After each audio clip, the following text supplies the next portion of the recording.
ሰላም ተማሪዎች ዛሬም በሌላ የሲኩዌንስ ሲሪየስ ጥያቄ ተገናኝተናል። ተከታተሉ።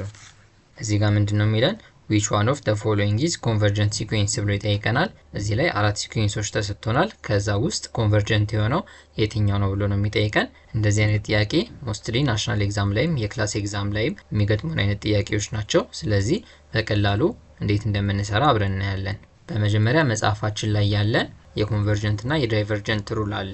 እሱንም የምንጠቀመው ለጂኦሜትሪክ ሲኩዌንስ ነው። ምክንያቱም ማንኛውም አርትሜቲክ ሲኩዌንስ ዳይቨርጅ እያደረገ ነው እንጂ የሚሄደው ኮንቨርጅ አያደርግም። ምክንያቱም ወይ በሆነ ቁጥር እየጨመረ ነው የሚሄደው ወይ በሆነ ቁጥር እየቀነሰ ነው የሚሄደው። ብዙ ጊዜ ኮንቨርጅ ወይም ዳይቨርጅ ያደርጋል ተብለን የምንጠየቀው ጂኦሜትሪክ ሲኩዌንስን ነው።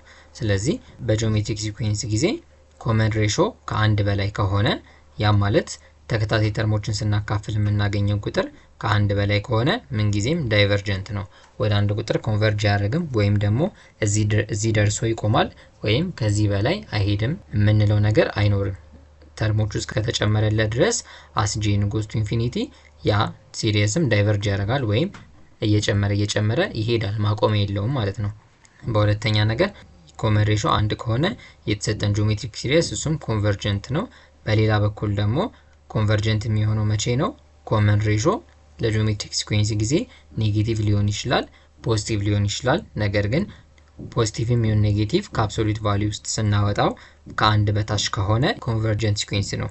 በሌላ ቋንቋ ምን ማለታችን ነው? ኮመን ሬሾ በ0 እና በ1 መካከል በሚሆንበት ጊዜ ኮንቨርጀንት ሲኩዌንስ ነው የሚኖረን ማለት ነው። ስለዚህ ከነዚህ ውስጥ ወይ ኮመን ሬሾ አንድ የሚሆንበትን ሲኩዌንስ እንፈልጋለን፣ ካልሆነ ደግሞ ኮመን ሬሾ ከአንድ በታች በ1 እና በ0 መካከል የሆነውን ሲኩዌንስ እንፈልጋለን። ያንን ስናገኝ ኮንቨርጀንት ነው ብለን እንወስደዋለን ማለት ነው። ስለዚህ እሱ እንዴት እንደምንሰራ አብረን እናያለን። በመጀመሪያ የዲን ቼክ እያደረግን ወደ ላይ እንውጣ። እዚህ ጋር ኮመን ሬሾ መጀመሪያ ለመስራት የተሰጠን ጀነራል ተርም ላይ የተወሰኑ ከ1 እስከ 3 ያሉ ተርሞችን ዘርዝረን ማየት እንችላለን። በመጀመሪያ ግን ይህንን ሪራይት ስናደርገው ላን 1/2 ማለት በሎጋሪዝም ሩል መሰረት ይህ እኩል ይሆናል ላን 1 ማይነስ ላን ኤን ይሆናል። ይሄ ማለት ላን 1 ማለት 0 ነው። ስለዚህ 0 ማይነስ ላን ኤን ይሆናል ማለት ነው። 0 ማይነስ ላን ኤን ማለት ደግሞ ኔጌቲቭ ላን ኤን ይሆናል። ስለዚህ የተወሰኑ ተርሞችን ከተን ላን 1 ውስጥ የሚኖረውን ሲኩዌንስ እንመልከት።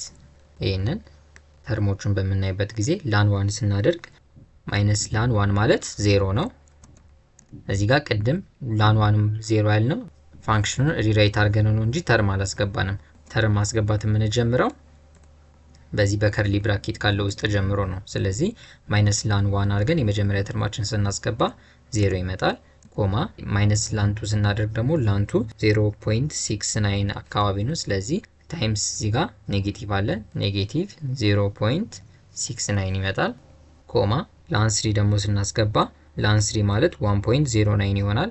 1.09 ታይምስ ማይነስ ወይም ደግሞ ኔጌቲቭ 1.09 ይሆናል። ኮማ እያለን ተርሞችን እያስገባን በሄድን ቁጥር ይሄ ምን እየሆነ ነው የሚሄደው? መጀመሪያ 0 ነበር፣ ከዛ ወደ ኔጌቲቭ ቁጥር 0.6 እያለ እየቀነሰ ይሄዳል። ስለዚህ ይሄ ሲኩዌንስ ምንድነው? ኮንቨርጀንት ሳይሆን ዳይቨርጀንት ነው። ምን እያደረገ ነው የሚሄደው? ወደ ኔጌቲቭ ቁጥር እየቀነሰ ነው የሚሄደው። ለኔጌቲቭ ቁጥሮች 1 2 3 እያለ ኔጌቲቭ 1 ኔጌቲቭ 2 ኔጌቲቭ 3 እያለ እየቀነሰ ነው የሚሄደው። ምክንያቱም ከዜሮ በታች ሁልጊዜም እየቀነሰ ስለሚሄድ ማንኛውም ኔጌቲቭ ቁጥር ማለት ነው። ስለዚህ ይህንን ብቻ በማየት ዳይቨርጀንት ነው ብለን መደምደም እንችላለን። ፈተና ላይ ላን ኤን ብሎ ውስጡ ምንም አይነት ፋንክሽን ካልተሰጠን ያ ማለት ኤን ማይነስ 1 ኤን ፕላስ 1 ኤን ስኩዌር ምናምን የመሳሰሉት አይነት የተለያየ ፋንክሽን ካልተሰጠን ላን ኤን ብቻ ከሆነ የተሰጠን ተርሞቹንም ግዴታ ማውጣት አይጠበቅብንም። እንደምናውቀው ላን ፋንክሽን ፖዚቲቭ ናቹራል ነምበሮችን እያስገባን በሄድን ቁጥር ወይ ወደ ፖዚቲቭ እየጨመረ ይሄዳል ወይ ወደ ኔጌቲቭ እየቀነሰ ይሄዳል። መቼ? ላን ፋንክሽን ላይ ፖዚቲቭ ቁጥሮችን ከአንድ ጀምሮ በምናስገባበት ጊዜ 1 2 3 እያለ በምናስገባበት ጊዜ ማለት ነው። ይህንን ኮንሲደር ማድረግ አለብን። ስለዚህ መልሳችን እዚህ ጋር ምን ይሆናል? ይሄኛው ዳይቨርጀንት ነው። ቀጣዩ ደግሞ ይህንንም ኮንቨርጀንት ነው ወይስ ዳይቨርጀንት ነው የሚለውን ነገር ሪራይት አድርገን ስናየው ይሄ ማለት ይሆናል 5/3 raised to n times 5/3 raised to 1 ይሆናል። እዚህ ጋር ባለው የፕሮዳክት ሩል መሰረት ኤ ሬስ ቱ ኤክስ ፕላስ ዋይ ማለት እዚህ ጋር እንዳለው 5/3 ሬስ ቱ ኤን ፕላስ 1 ቤዙን አንድ አይነት አድርገን ኤክስፖነንቶቹን ለእያንዳንዱ ስፕሊት ማድረግ እንችላለን በፕሮዳክት ሩል መሰረት ማለት ነው። ስለዚህ በዚህ ሩል መሰረት ይህንን ሲ ላይ ያለውን በዚህ መልኩ ሪራይት ማድረግ እንችላለን።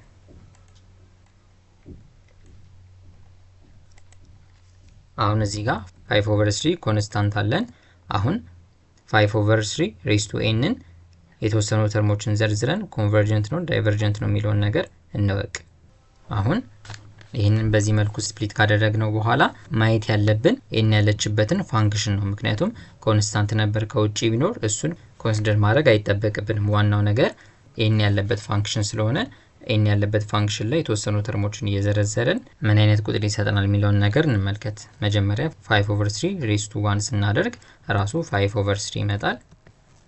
ኮማ 5/3 ሬስ ቱ 2 ስናደርግ ደግሞ 5/3 ስኩዌር ይሆናል። ኮማ ሶስተኛውን ተርም ስንፈልግ ደግሞ 5/3 ሬስ ቱ 3 ይሆናል። ያ ማለት 5/3 ኪዩብ ይሆናል። እንደዚህ ያለ ይህ ሲኩዌንስ ይቀጥላል። አሁን እዚህ ጋር ያለን 5/3 ውስጥ አስገብተን ብናባዛው እያንዳንዱ ተርም ላይ ራሱ ከመባዛት ውጪ የሲኩዌንሱ ዳይቨርጀንት እና ኮንቨርጀንት ላይ ምንም የሚያመጣው ለውጥ የለም። እኛ ግን ኮንስታንት ነበሩን ወደ ውጭ አውጥተን የተርሙ ቫሪያብል ያለበት ስለሆነ የምንፈልገው 5/3 አላባዛንም። ኋላ ላይ ደግሞ ካስፈለገ ራሱ ውስጥ አስገብተን ብናባዛው ምንም ለውጥ አያመጣም። ምክንያቱም ለምሳሌ 10 ሲኩዌንስ ቢኖረን 10ሩም ላይ አንድ አይነት ቁጥር ብናባዛበት የቁጥሩን ቫልዩ ይጨምረዋል እንጂ ኮንቨርጀንት እና ዳይቨርጀንቱ ላይ ምንም ለውጥ ስለማያመጣ ማለት ነው። አሁን ወደ ጥያቄያችን ስንመለስ ኮንቨርጀንት ለመሆን ወይ ኮመን ሬሾ 1 መሆን አለበት ወይ ደግሞ በ0 እና በ1 መካከል መሆን አለበት። ስለዚህ የዚህን ኮመን ሬሾ በምናወጣበት ጊዜ 5/3 ስኩዌር ዲቫይደድ ባይ 5/3 ስናደርግ አር ስንት ይሆናል? አር ኢኳልስ 5/3 ይሆናል ማለት ነው። 5/3 ደግሞ ግሬተር ዛን 1 ነው። ሶስተኛውን ተርም ለሁለተኛውም ተርም ስናካፍል የምናገኘው 5/3 ነው። ስለዚህ ኮመን ሬሾአችን እዚህ ጋር ከአንድ በላይ ስለሆነ ዳይቨርጀንት ነው ብለን መደምደም እንችላለን ማለት ነው። አሁን ደግሞ የቢን እንስራ። የቢንን በምንሰራበት ጊዜ ይህንንም ሪራይት አድርገን ምን አይነት ፎርም አለው የሚለውን እንመልከት። ቅድም ባየነው ሩል መሰረት 2 ሬስ ቱ -1/2n ማለት እዚህ ጋር ባለን ጥያቄ a እንደ 2 ነው፣ x 1 ቢሆን y ደግሞ -2n ይሆናል ማለት ነው። ይህንን ሪራይት ስናደርገው ምንድነው a ሬስ ቱ x ዲቫይደድ ባይ a ሬስ ቱ y አድርገን ይህንንም ስፕሊት ማድረግ እንችላለን በዚህ በኩዌሽንት ሩል መሰረት። ስለዚህ 2 ሬስ ቱ 1 ማለት 2 ነው ዲቫይደድ ባይ 2 ሬስ ቱ 2n ይሆናል። ምክንያቱም እዚህ ጋር ባለን ሩል መሰረት a ሬስ ቱ x ማይነስ y ማለት 2 ሬስ ቱ 1 ማይነስ 2n ነው። ስለዚህ a ሬስ ቱ x ማለት እዚህ ጋር 2 ሬስ ቱ 1 ይሆናል። ምክንያቱም እንደ x የምታገለግለን እዚህ ጋር 1 ስለሆነች እንደ y ደግሞ የምታገለግለን 2n ነች። ስለዚህ x ማይነስ y ማለት እዚህ ጋር 1 ማይነስ 2n ይሆናል። a ሬስ ቱ x ማለት ደግሞ 2 ሬስ ቱ 1 ዲቫይደድ ባይ a ሬስ ቱ y ደግሞ 2 ሬስ ቱ 2n ይሆናል ማለት ነው። ስለዚህ ይሄ ማለት 2/2 ሬስ ቱ 2n ማለት ደግሞ ምን ማለት ነው? 4 ሬስ ቱ n ማለት ነው። ስለዚህ 2 ሬስ ቱ 1 ማይነስ 2nን ሪራይት ስናደርገው 2/4 ሬስ ቱ n ይመጣልናል ማለት ነው። አሁን የተወሰኑ ተርሞችን እያስገባን ምን አይነት ሲኩዌንስ እንደሆነ እንመልከት። በመጀመሪያ ፈርስት ተርሙን ለማግኘት 2/4 ሬስ ቱ 1 እናደርጋለን። ያ ማለት 2/4 ይመጣል። ኮማ ሰከንድ ተርሙን ለማግኘት ደግሞ 2/4 ሬስ ቱ 2 ስናደርግ 2/4 ስኩዌር ይመጣል። ኮማ ሰርድ ተርሙን ለማግኘት ደግሞ 2/4 ሬስ ቱ 3 ስናደርግ 2/4 ኪዩብ ይመጣል። ስለዚህ ይሄ እንዲህ ያለ ይቀጥላል። አሁን ማየት ያለብን ነገር ምንድነው? ኮመን ሬሾ ነው። ኮመን ሬሾን በምንፈልግበት ጊዜ 2/4 ስኩዌርን ለ2/4 ስናካፍል 1/4 ይመጣልናል። 2/4 ኪዩብንም ለ2/4 ስኩዌር ስናካፍል ኮመን ሬሾ r ኢኳልስ 1/4 ይመጣል። r ደግሞ በ0 እና በ1 መካከል ከሆነ ምንድነው ብለናል? ኮንቨርጀንት ነው። ስለዚህ መልሳችን እዚህ ጋር ኮንቨርጀንት የሆነውን አገኘን። ምክንያቱም ኮመን ሬሾአችን በ0 እና በ1 መካከል ስለሆነ ማለት ነው። መልሳችን ቢ ነው። ይሄኛው ግን ምን አይነት ሲኩዌንስ እንደሆነ አየት እናድርገውና ትምህርታችንን ጨርሳለን። a እኩል ይሆናል 1/4 ቅድም ባየነው ኮኤፊሽንት ሩል መሰረት 2 raised to 1 minus n ማለት 2 divided by 2 raised to n ማለት ነው። 2 raised to n 2 raised to n times 3 raised to 1 minus 2n ማለት ደግሞ 3 divided by 3 raised to 2n ማለት ነው። 3 raised to 2n ይሄንን በዚህ መልኩ ሪሌት ካደረግን በኋላ ይሄ ማለት ነው 1 over 2 over 2 raised to n times 3 over 3 raised to 2n ማለት 2 times 3 6 divided by 2 raised to n times 3 raised to 2n ማለት ደግሞ 9 raised to n ማለት ነው። ስለዚህ times 9 raised to n ይሆናል። ይሄ ማለት 1 over 6 over 2 raised to n times 9 raised to n ማለት ደግሞ ምን ማለት ነው? 2 raised to n times 9 raised to n divided by 6 ማለት ነው። ስለዚህ ይሄ ማለት መጀመሪያ የተሰጠን ጀነራል ተርም በዚህ መልኩ ሪሌት ሲደረግ እንደዚህ አይነት ፎርም ይዛል ማለት ነው። ስለዚህ ቅድም እንዳደረግነው ምን አይነት ሲኩዌንስ ነው የሚለውን ነገር ከ1 እስከ 3 ያሉ ተርሞችን ከተን በምናይበት ጊዜ n1 ሲሆን 2 raised to 1 times 9 raised to 1 over 6 ይሆናል። ያ ማለት 18 over 6 ይመጣል። 18 ሲካፈል ለ6 ማለት ደግሞ የመጀመሪያው ተርም 3 ይሆናል። 3 ኮማ ሁለተኛውን ተርም ለማግኘት ደግሞ 2 raised to 2 times 9 raised to 2 ማለት 2 raised to 2 4 ይሆናል times 9 raised to 2 ደግሞ 18 ይሆናል። 18 times 4 36 36 ሲካፈል ለ6 ደግሞ 12 ይመጣል። ስለዚህ ሁለተኛ ተርም 12 ነው። ኮማ ሶስተኛውን ተርም በምናይበት ጊዜ ደግሞ 2 raised to 3 times 9 raised to 3 ይሆናል። 2 raised to 3 ማለት 8 ነው። 8 times 9 raised to 3 ደግሞ 27 ነው። ስለዚህ 27 times 8 ደግሞ 216 over 6 ይመጣል። 216 ሲካፈል ለ6 ማለት ደግሞ 36 ይመጣል።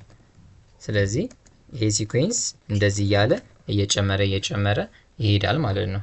አሁን ይሄንን በምናይበት ጊዜ 3 12 36 እያለ ተርሞቹ 1 2 3 ብለው እየጨመሩ በሄዱ ጊዜ ምን እያደረገ ነው የሚሄደው? ሲኩዌንሱም አብሮ እየጨመረ ነው የሚሄደው። ስለዚህ በቀላሉ ዳይቨርጀንት ነው ብለን ማወቅ እንችላለን። በሌላ መልኩ ደግሞ አርን መስራት ቢያስፈልገን 12 ሲካፈል ለ3 ኮመን ሬሾ r equals 12 ሲካፈል ለ3 4 ይመጣል። 36 ሲካፈል 12ም 4 ይመጣል። ስለዚህ r ደግሞ ከአንድ በላይ ከሆነ አሁንም ዳይቨርጀንት ነው ብለን ኮንክሉድ ማድረግ እንችላለን ማለት ነው። ስለዚህ ይሄ ዳይቨርጀንት ሲኩዌንስ ነው ብለን መደምደም እንችላለን። የመጨረሻ መልሳችን ቢያገኝተናል። እዚህ ጋር ግን ዋናው ማወቅ ያለብን ነገር ምንድነው? እንደዚህ አይነት ጥያቄዎች ብዙ ጊዜ ያጋጥሙናል። ስለዚህ መጀመሪያ ማወቅ ያለብን ነገር ኮንቨርጀንት ነው ወይስ ዳይቨርጀንት ነው የሚለውን ነገር ለመለየት ኮመን ሬሾ ከአንድ በላይ ነው አይደለም፣ በ0 እና በ1 መካከል ነው ወይስ አይደለም የሚለውን ነገር ማወቅ አለብን። ኮመን ሬሾአችን ከአንድ በላይ ከሆነ ያ ሲኩዌንስ ዳይቨርጀንት ነው ብለን መመለስ እንችላለን። በሌላ መልኩ ደግሞ ማወቅ ያለብን ነገር ቅድም ያየናቸውን ፕሮዳክት ሩል፣ ኮኤፊሽንት ሩል እና ፓወር ሩልን አጠቃላይ ኤክስፖነንት ሩሎችን በሚገባ ማወቅ አለብን። የተሰጠንን ጀነራል ተርም ስፕሊት ለማድረግ ስለሚጠቅመን፣ ስፕሊት ማድረግ ደግሞ የሚጠቅመን ያን ጀነራል ተርም በቀላሉ ቪዥዋላይዝ ለማድረግ እና የመጀመሪያውን ሁለተኛውና ሶስተኛውን ተርም እየከተትን የሚኖረውን የሲኩዌንስ አይነት ዲተርማይን ለማድረግ ስለሚረዳን ኤክስፖነንት ሩሎችን ማወቅና መረዳት አለብን ማለት ነው። ስለዚህ እንደዚህ አይነት ጥያቄዎችን አሁን ባየነው ሜተድ መሰረት በቀላሉ መስራት እንችላለን። ጥያቄ አስተያየት ካላችሁ ኮሜንት መስጫ ላይ አስቀምጡልን። እንዲሁም ይጠቅማል ብላችሁ ለምታስቡት ጓደኞቻችሁ ሼር አድርጉ። በየጊዜው የምንለቃቸው ትምህርታዊ ቪዲዮዎች እንዲደርሳችሁ ደግሞ ሰብስክራይብ አድርጉ እያልኩኝ የዛሬውን ቪዲዮ በዚሁ ጨርሳለሁ። ሰላም።